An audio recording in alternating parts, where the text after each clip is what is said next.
Welcome to this episode of Event Explorer. Today, I am thrilled to take you on a journey through the world of Comic Cons, one of my personal favorite types of events.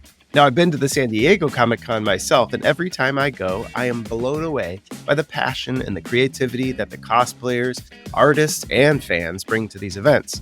The energy is incredible, and there's really nothing like it. Did you know that the earliest Comic Cons were much smaller, fan-driven gatherings?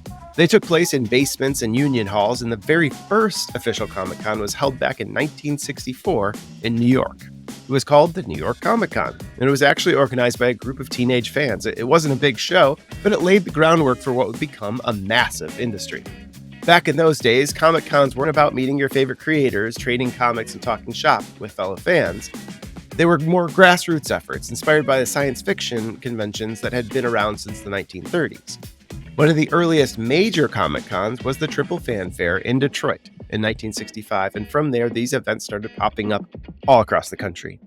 They were typically one-day shows, nothing like the multi-day extravaganzas we see today. Things really started to change in the 1970s, especially with the launch of the San Diego Comic Con in 1970.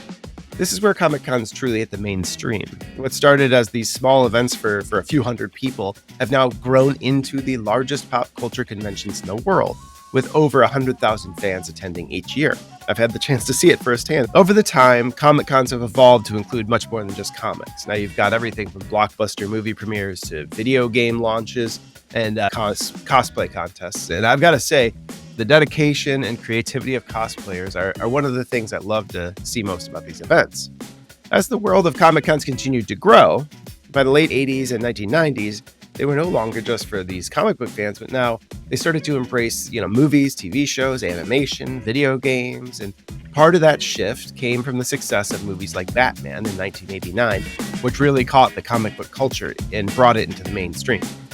Here's a cool fact. The largest Comic-Con in the world isn't even in the US. It's actually in Japan, Comicon, which draws over 500,000 attendees. Just goes to show you how global Comic-Cons have become.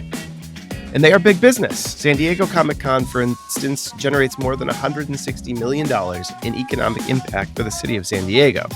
Comic-Cons have become huge fan events, and they're also a cultural phenomenon. They're places where people from all walks of life come together to share their passion for these characters and stories. Whether you're into comics, movies, TV shows, or even wrestling, there's something for everyone. Today, we've got a special guest, John Hernandez, president of Big Texas Comic-Con. If you're a fan of pop culture and live in or near San Antonio, this is an event you don't want to miss. Since it first started, Big Texas Comic-Con has grown quickly into a major event, drawing big-name celebrities and creating unforgettable experiences. This year's lineup includes huge stars like John Bernthal, Charlie Cox, and even the original cast of the Teenage Mutant Ninja Turtles. There's even the cast of Lord of the Rings. John's here today to share with us what it takes to pull off an event of this scale, how Big Texas Comic-Con has grown up over the years, and what fans can look forward to this October. So if you're curious about the behind-the-scenes magic that makes Comic-Cons happen, you're in for a treat. And before we jump, if you haven't already, make sure to subscribe to the Event Explorer podcast, follow us, and like us on social so you can not miss a single episode. All right? Well, let's get to it. All right, John, welcome to Event Explorer. It's great to have you on the show today. We're excited to dive into everything that is Big Texas Comic-Con, from its history and growth to what fans can look forward to this year and beyond. So, let's jump right in. Welcome, John. Thanks for having me. Hey, to kick things off, I'm a big Comic-Con fan, and origin stories are a major part of this comic universe. Let's go origin story on Big Texas Comic-Con. How long's it been going on? We started in 2019. It started with a phone call from my brother. He called me up, said, "Hey man, let's do this thing. We've run a couple of events before. My background was operations, and I ran a minor league. I ran the operations for a minor league baseball team here in San Antonio. Called up two very closest cousins, said, "Hey man, let's get this thing rolling," and that's how it started off from a phone call. And the next week we're all in my brother's living room discussing everything. No way. So we're just four family members from the south side of San Antonio coming together, put on a great show, and going on our 6th year, 5th show due to COVID. Sure, sure. So it is a family affair. This is, you're all related Family here, has and been that helps at the show is, either family or very close friends, and the very close friends, I consider them, family. So it's truly family or friends that have put this thing together. that's awesome. And so what were the challenges like that first year? I imagine, I know you had a lot of connection within the operations world, and you have the mind for it, but what was it like trying to birth something from brand new? Man, it was, going all in, and saying, hey, we truly believe we're going to go all in. We're going to make this happen. For any business owner, it's just scary, when you see that dollar amount on your bank account drop because you invest. Very, very scary. But, I know with my family, I always say we don't fail. We come together, we don't fail. We're just going to bust our butts to do the best we can. And so that was very scary to start. And, Mhm. knowing we weren't going to fail, it did help ease, but there's always that in the back of your mind, it's back there. And then, getting into the convention center and stuff like that, luckily, we were able to work relationships, beforehand to where people actually knew us a little bit, and they say, okay, hey man, these guys are good. They're legit. They're trying to put a legit show together, not just kind of calling for pricing and, kind of dragging process along, so there was a little headaches with some of that stuff, but, Sure. getting the right connections for vendors and celebrities and artists and all that stuff, coming with a brand new show and trying to come with heavy hitters, in a brand new show. One, agents and vendors aren't always eager to jump to say, hey man, yeah, let's do it. Cause they want, make sure that their clients are taken care of and their business and their money's taken care of. Cause even vendors got expenses. They got travel, hotels, staffing, food, then they're just overall costs, so, it was, the first year was pretty enter- A little stressful, Yeah. but yeah, sure. But you knew it'd pay off. So I imagine there was a passion there Yeah.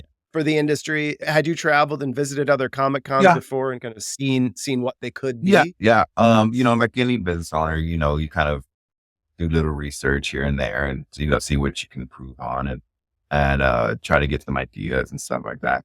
Just trying to, even helping, some friends with their shows and helping them out, just kind of interacting with both, they learn from me, I learn from them kind of a thing, and to try to bring the best show possible to San Antonio.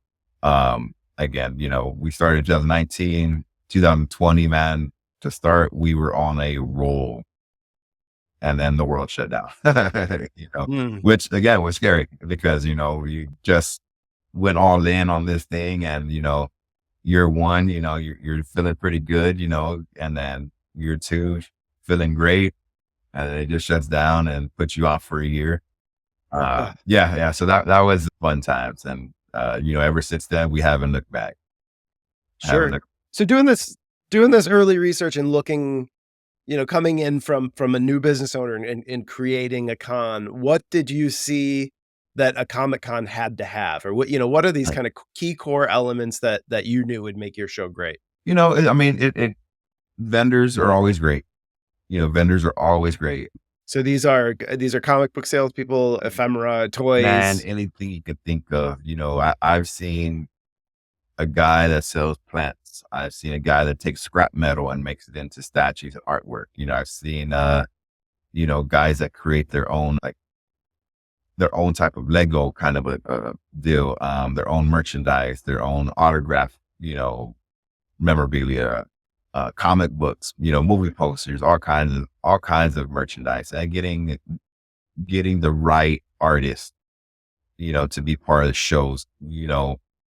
It's really become a pop culture kind of feel, because a lot of people say, oh, well, you guys got, people like year one, we had people from the Sons of Anarchy and The Office, right? And they're like, that's not really Comic Con. Like with pop culture, it's kind of, it's evolved. wrestling's in there, Power Rangers are always going to be a big hit, so we kind of got a little bit of genre from everything out there to draw in, on the crowd because, a lot of people, they come in and say, oh, well, you guys need to get big artists, we get them, and there's different aspects of bringing those people in, making sure, we've got the right following, try to piece it all together. And it does take a little bit of thinking sometimes, time you can't just go throw someone in there and, you got to make sure one, it's doable. Two, it makes, financial sense and, that the crowd's going to react. Sure. Yeah. Getting the widest possible, guests and appeal there is super important to just draw bigger crowds. I've been to San Diego Comicon, which is like, Hollywood comes to town and that's kind of one of the kind of OG Comic Cons for sure. I know they evolved from kind of Comic-Con trading convention and then the artists themselves would come. Do you think the influx of like kind of Marvel movie success and Hollywood taking an interest brought this change upon in Comic Cons? Yeah, I think it really has. I think that, and I think, getting that accessibility to the celebrities, the people that you grow up watching, year one, we had Jaleel White, Steve Urkel, of course we all watched that show, and getting to watch him or getting to meet him actually, you never would have thought, hey, I'm going to meet, Steve Urkel, this week. And I think it gives them that avenue to meet their fans, interact with their fans and fans to come meet them. And I think that plays a big part. One thing I do get excited for, especially this year, is Cobra Kai, right? Who did not love and did not watch the Karate Kid growing up? I mean, I was born in 84. I watched it growing up, it was out the year I was born. But seeing my dad watching it with, my nephew, that's three generations right there that come together for this one event. And they all get to meet, Ralph Macchio, Billy Zabka, and the cast, it's something that's really cool. That's why I do this. Sure. That is a really strong point. And how cool is that to see a father and son or a mother and daughter, coming in and that is you're kind of creating these entry points into culture, right? So you may come visit Jaleel White because mom was a huge fan of Full House or was Urkel back in the day. Family Matters back in the day, and then they're poking around at different comic book tables. You want to get the kid something to read, and that may be boom. She's back with a box full of comics next year, trying to trade and complete a set or something along those lines. Have you seen that kind of progression happen where you've actually grown a fan base yourself? Yes, there's been, again, my background was running operations at a baseball stadium, and some of my old clients there followed me on social media, and you see them, they have absolutely no interest in a Comic-Con, right? They 100% against it. But year one, they said, you know what, John, we're going to support you. We're going to come check it out, but we'll buy tickets every year now for the really? Because you're putting on a good show. Tell me about what you're offering. Like particularly this year, I know there's some big guests like we're talking about. There's John Bernthal from Walking Dead and movies and TV. You got Teenage Mutant Ninja Turtle cast members. So tell me about the different areas of the show. I'll give you a quick rundown, man. I'll walk you in the front door. Right away, you're going to see the grand entrance, right? You walk in, they go air wall, they go entrance. You're going to be lammed right away. You walk in the front door, boom, we've got anywhere from 25 to 40 Star Wars characters, the 501st Legion and the Saber Guild, from like Star Wars characters. How awesome, fun. And they're all legit approved by like Lucasfilms and stuff like that. So their costumes and everything are legit. They're there interacting with fans, taking fan photos. They're giving lightsaber tutorials, putting on battles. Once you make it past that 30-foot, you get hit with 200 plus vendors, again, ranging from anything and everything you can think of, man. Anything superhero related, comic book related, pop culture related. I think we're at about 40 to 50 artists in attendance. Some of those comic creators, some of those just kind of, they're their own artists that create their own images that you can, if they're comic creators, you can come meet them, get their autographs, get them to sign your comic book covers and stuff like that. We've got video gaming tournaments for cash prizes, sponsored by Nerd Focus, other prizes, tickets for next year, VIP tickets for next year. We give out some good prizes for the tournaments, and that's going to go, we have it, different tournaments on every day.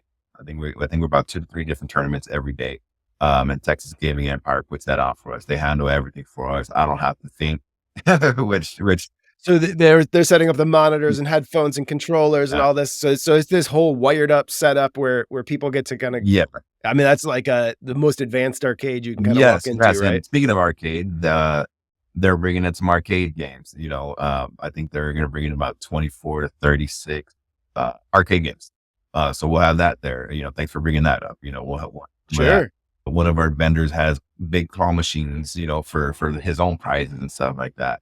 We have, I think 20 different cosplay groups there, individuals and groups, some nonprofit that, they bring in their 10-foot Transformers, their 10-foot, Megatron, their big Lego Spider-Man. And they're just there for the fans. They're there for the fans, they raise funds for the nonprofit, but they're there for the fans and to raise their awareness for their nonprofit. We work really well with the Alzheimer's Association, right?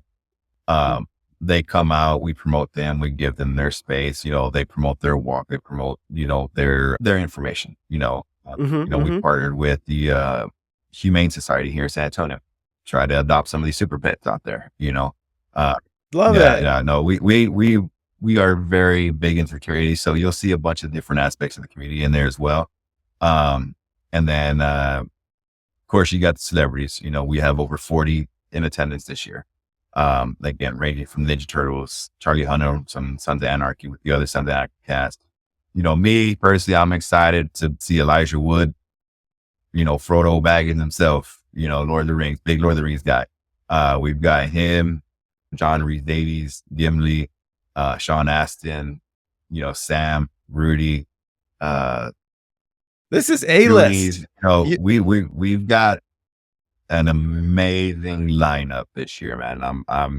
I'm beyond excited, very, very beyond excited. Shout out to my cousin Aaron who does our bookings. We've been on all year long, and this process started before the end of last year, actually. So it's been really, really amazing. And we're just glad to bring that to San Antonio.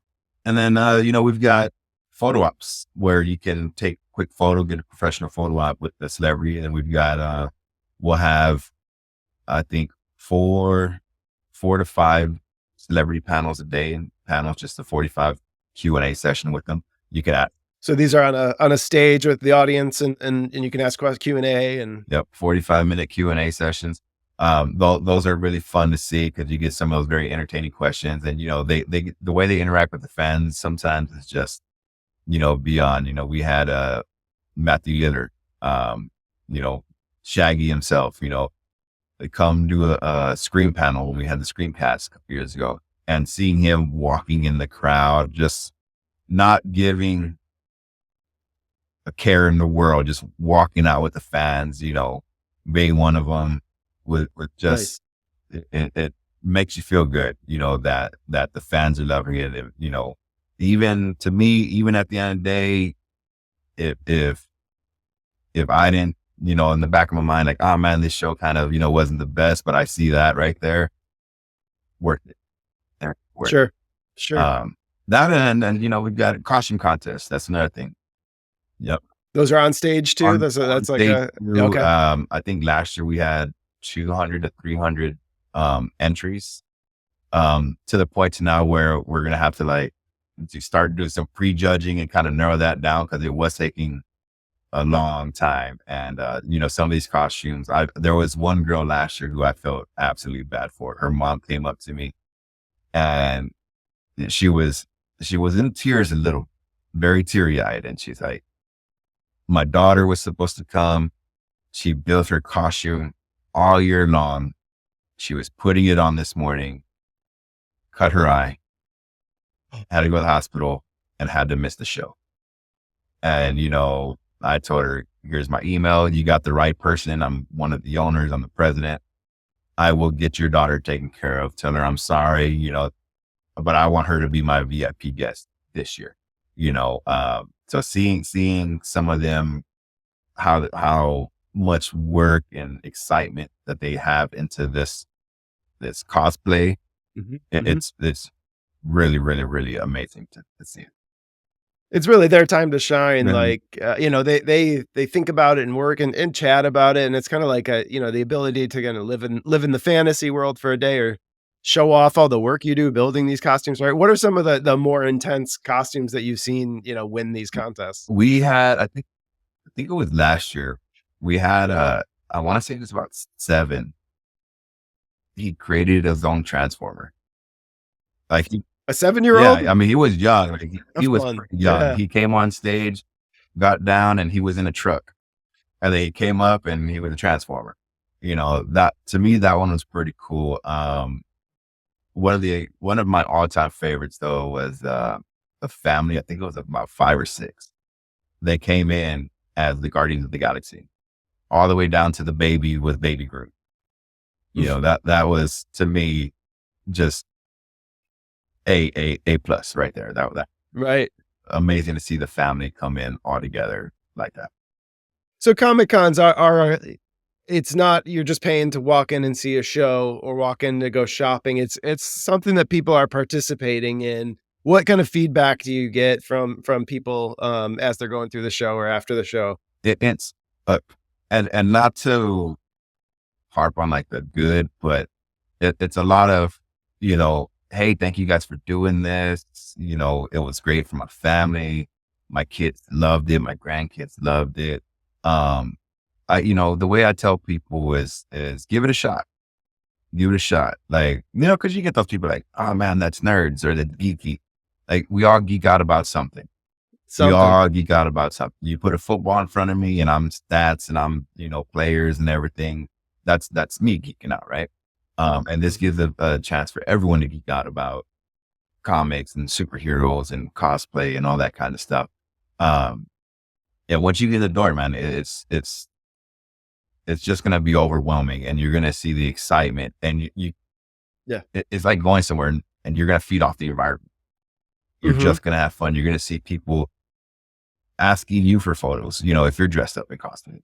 We do fan meetups, which I think last year we had Shamik Moore, who was Miles Morales in Across the Spider-Verse. And we did a Spider-Man meetup. And I think we had like over 60 guests just on the Spider-Man, just for a photo. I thought it was, hey, come hang it. All costumed up as some form of Spider-Man. Yep, anyone dressed up as any kind of Spider-Man, come hang out here for 15 minutes, chat. We're going to take a big group photo, and then that's it.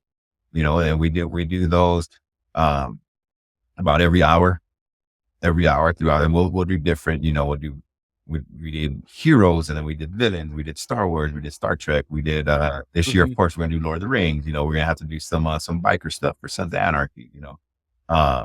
There's different things in there, and it's a good vibe, and you get there and you get excited for it. I guarantee you show up.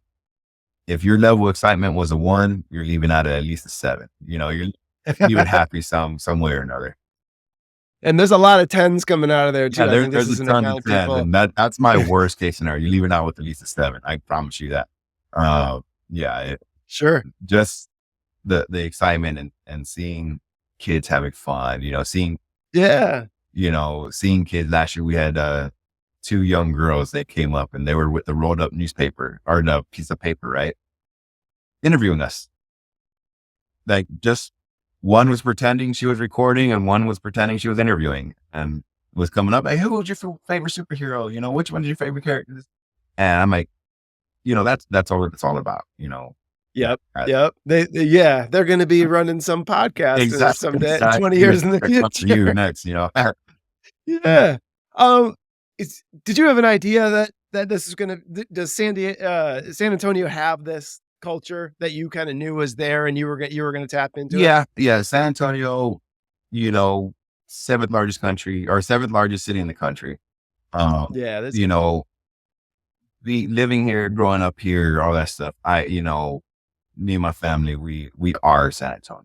You know, we are San Antonio. Our family's big here. We know the demographic. We know what they're feeding for. Um, and this was just the right. It was right time. You know, we started, yeah. and year one we started, we did good. Year two, COVID. Year three, we got back on track, did really good, and I think we've almost six times the attendance already from when we originally started. That's Yeah. huge. And you have to accommodate for this growth Yeah. and yeah, that's what, so every year you're Oh putting a yeah, little bit no, more on no, the no, line. no. Yeah, we definitely this year were like, hey, what other space do we got? Sure. Because it's gonna be a packed house in there. It's gonna be very fun. Fortunately, it's a bit of a convention Mhm. town, so you're ready. It's San Antonio puts on a good show out every day of the year. I just seen the poster behind you there. So you're like kind of a serial show promoter maker now too. So tell me a little about the sister show now, Riverwalk Oh yeah, yeah, Anime, Riverwalk and Anime. That's from the other one. yeah, yeah. So that's our it's a sister show. It's Riverwalk Anime. Same type of event, a little more scaled down, a little more just focused on anime there. Hmm. Same concept, but not as much space, but it's we still have 120 vendors. Same with the artists. We end up with about 15 to 20 voice actors, celebrities, actors and actresses, and we bring in the top tier of those guys. We bring in the top tier. It's funny because we opened up, and even though Big Texas, they know us from Big Texas, they're like, this is fake. There's no way these guys are bringing in these guys. And I mean, we did, we're bringing in Chris Savage, Sean Schammel, Zach Aguilar, Colleen Clickenbeard, some of the big names in anime. And you want to talk about some diehard fans? Go to Yeah. anime convention. I love that South Texas showing up for Japanese Yeah. comics and entertainment. Yeah, It's no, I very mean cool. there's another show here, and we don't consider ourselves competitors at all. They're Sure. to be honest, they're the granddaddy here. They've been around for I think about 20 years. It's called San Japan. San Antonio, Japan, kind of come together. Hmm. Man, that's an event too. The anime crowd that follows them. The anime crowd is very, very loyal. They're dedicated. They're into it, and San Antonio has a huge following for it, man. Yeah. So just let's look in the crystal ball for the future. Where do you want to take Big Texas? And I mean, I think Riverwalk will go along with it, but how do you think there's avenues for growth, or you're going to extend the show out, Yeah, or yeah. So next year we're adding at least another 100,000 square foot of space. And wow. yeah, Massive. and I mean, the building we're in, there's still room to grow. Nice. So my goal is to make it, I mean, it's up there already, but I want to make it one of the biggest in Texas, one of the biggest shows in Texas. From there, why not go after one of the biggest in the country? Sure. Dream big, shoot big. And just to grow that and grow the influence in the community. That's to me, that's a big part of this. Grow in the community. Like I said, work with these nonprofits. We're working for, it hasn't been released yet. So you're first to hear Marines Toys for Tots, right? We're working for Toys for Tots. Actually, let me make my notes so I don't forget it. Yeah. Perfect partnership though for you guys. No. And my family is all military. I see. My dad was in the Army, my brother was a Marine, my uncle's a Marine, my best friend's a Marine. And so working with these, trying to help them, I actually have a call with the food bank later on to finalize a deal with them, getting that community, getting the whole community involved, making it a real community event, to where it's not, just about us, to, hey, raise awareness for these other programs that are going on. Just to drive that knowledge for everyone in San Antonio. Sure. Well, I just want to say congratulations. I think the progress that you guys have made, the lineup you have this year, the growth, Right. you see the growth, you see the potential, and San Antonio continues to grow too. The economy is super strong down there. And I love the idea of, a Marine family that's also a family of comic book Yeah. geeks is If it's pretty awesome. you'd be surprised, man, the number of military discounts that we sell. So Sure, yeah, they sure. show up. Yeah. Well, hey, it's something that people can, if they look for meaning or they want something that's uniquely theirs or they want something that they can connect with and connect with other people through.